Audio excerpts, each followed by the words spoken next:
Ben, pour moi, le désir de commencer à enseigner cet art clownesque est venu aussi en m'arrêtant de jouer. J'ai eu envie de donner à les générations qui me suivaient.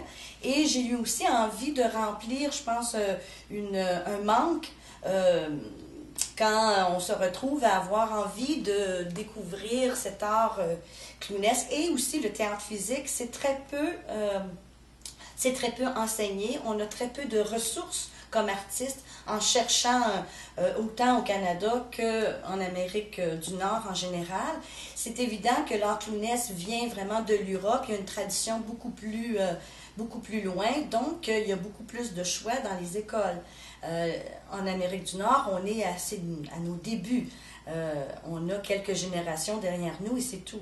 Donc, il y a très peu de formation qui se veut une formation complète face à cet art, à l'art clownesque, et aussi d'offrir différents stages qui sont connexes à l'art clownesque. Alors, de là est venue l'idée de offrir des stages de théâtre physique, de bouffon, de slapstick, de mime, de jeux masqués pour faire en sorte que l'on nourrit l'artiste qui veut se développer au niveau du théâtre physique.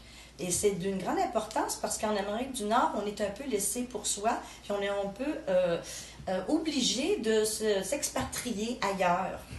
Et c'est pas nécessaire dans cet art qui est un art qui se veut vraiment pour tout le monde, à travers le monde, c'est notre avantage. On peut faire carrière partout à travers le monde parce que c'est l'humour et c'est tout le contexte qui est humain, hein, qui n'a plus de frontières. Donc, on devrait être capable de justement former des artistes de chez nous. On devrait être capable d'accueillir aussi des gens d'ailleurs qui ont envie de recevoir cette formation qui est basée beaucoup plus sur l'humain et sur l'engagement émotif de l'humain que sur le texte.